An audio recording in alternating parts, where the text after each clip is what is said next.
Today's episode is presented by LodeStar, the fee experts.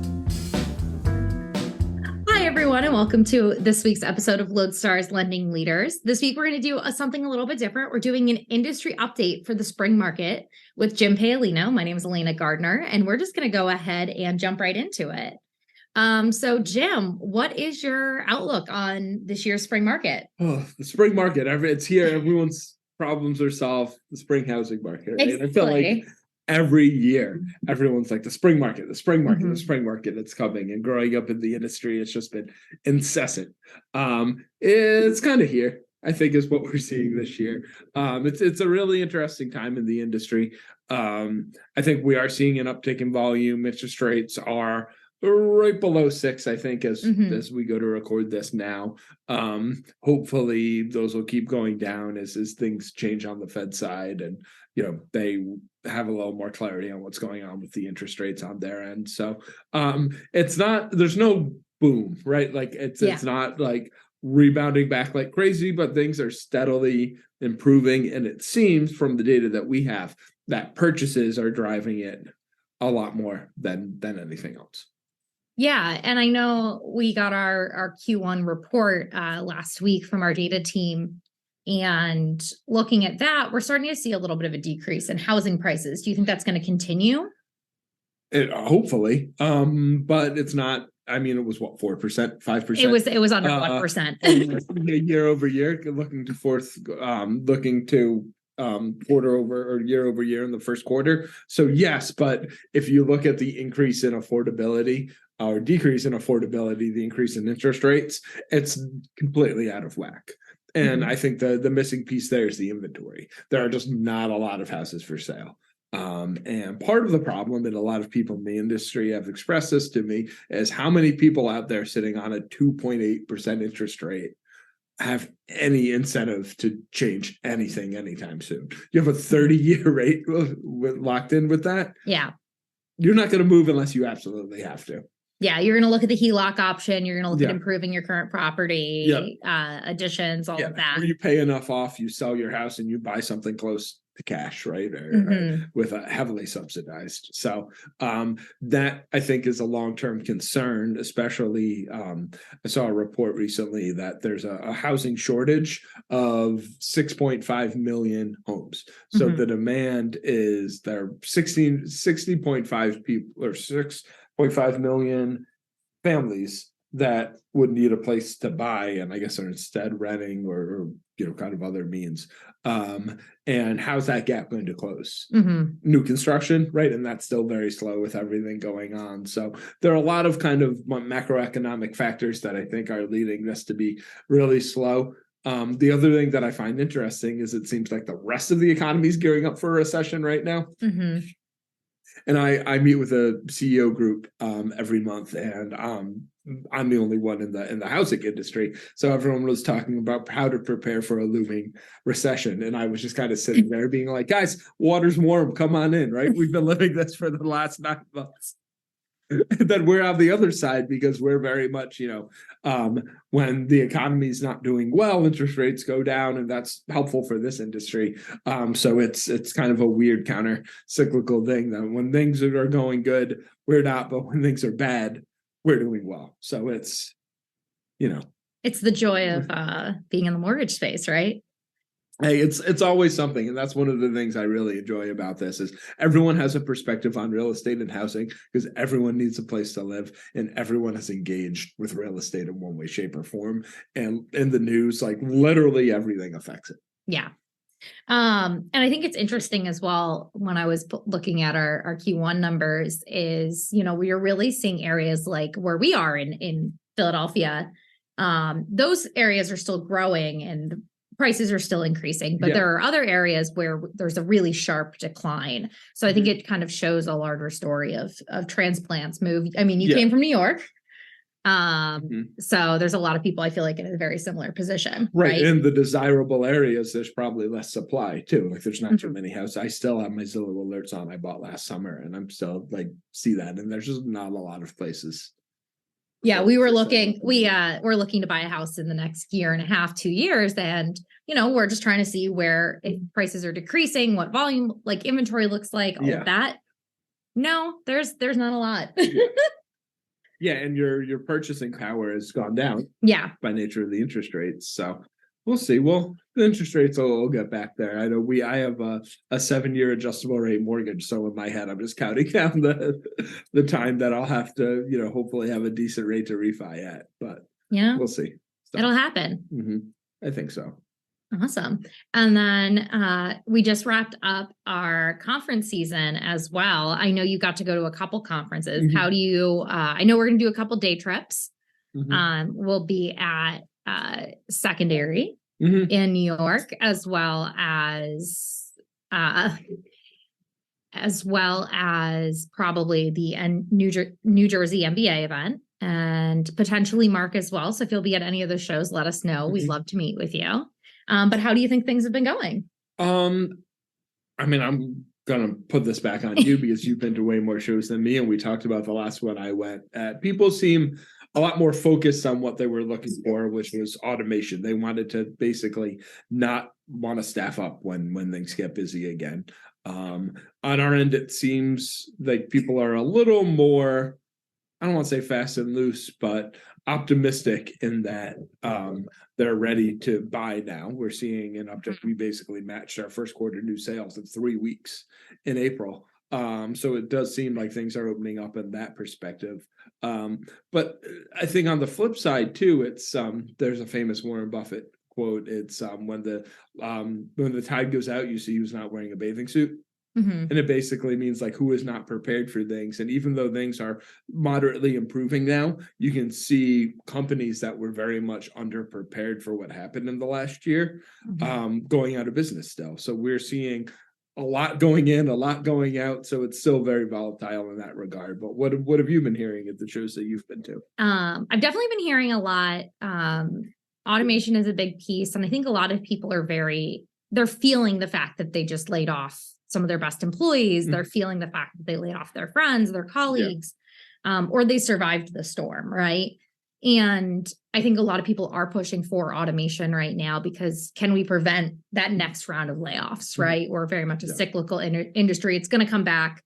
We'll hire up. And then all of a sudden it downturns again and you have to lay off employees. So the question is how can we use technology, I think, to replace some of those roles, with a tech like ours? Can you have one less person that you hire, right? And I think that's going to be a huge thing and a huge reason we're seeing that push towards automation. We're also seeing companies that have diversified interests be a little bit more interested in investing in mortgage right now. So your banks, your credit unions, versus, IMBs are kind of weathering the storm. But banks and credit unions all of a sudden are like, oh, we have time. We can invest in our mortgage workflow, which wasn't something they've been, we really haven't seen a huge amount of those changing tech in the last 2 years. So, it's definitely been interesting to kind of see, we started off the year thinking, I think IMBs are going to be our big push, and it's kind of been the reverse of that. Right. For better or for worse. Exactly.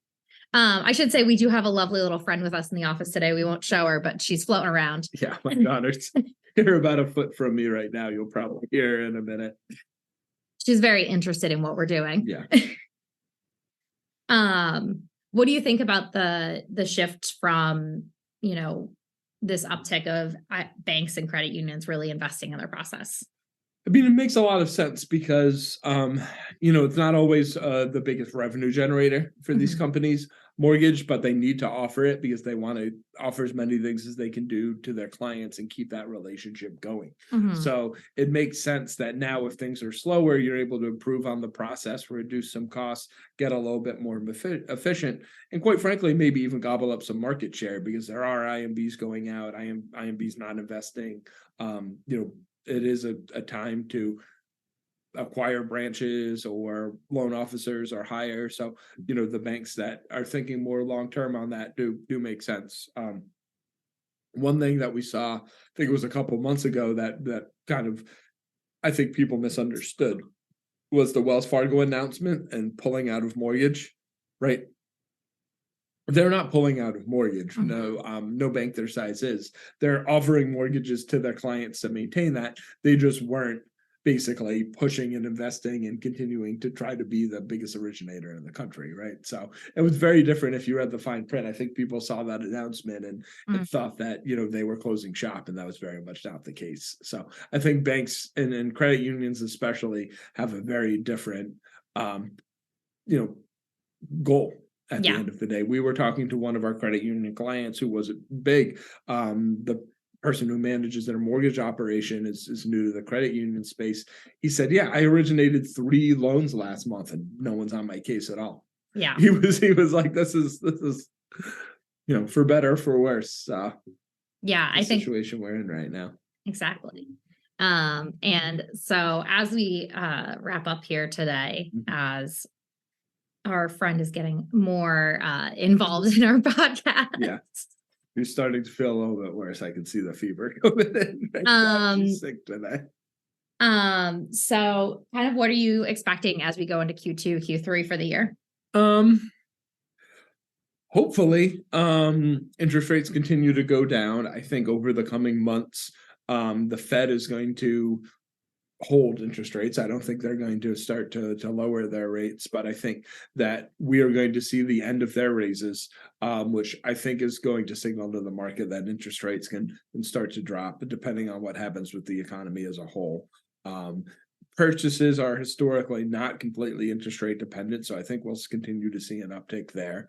So I think things are just going to kind of steadily improve.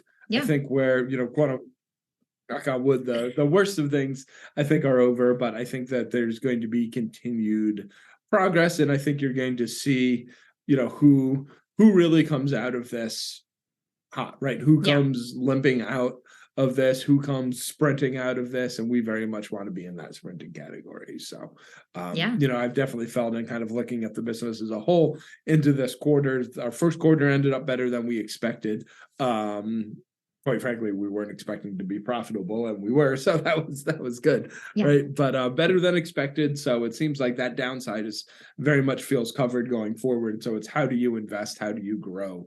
How do you continue to see, I think, a lot of companies be very acquisitive, mergers, acquisitions, sales of companies have been very frequent. I think there's only going to continue on that trend going forward.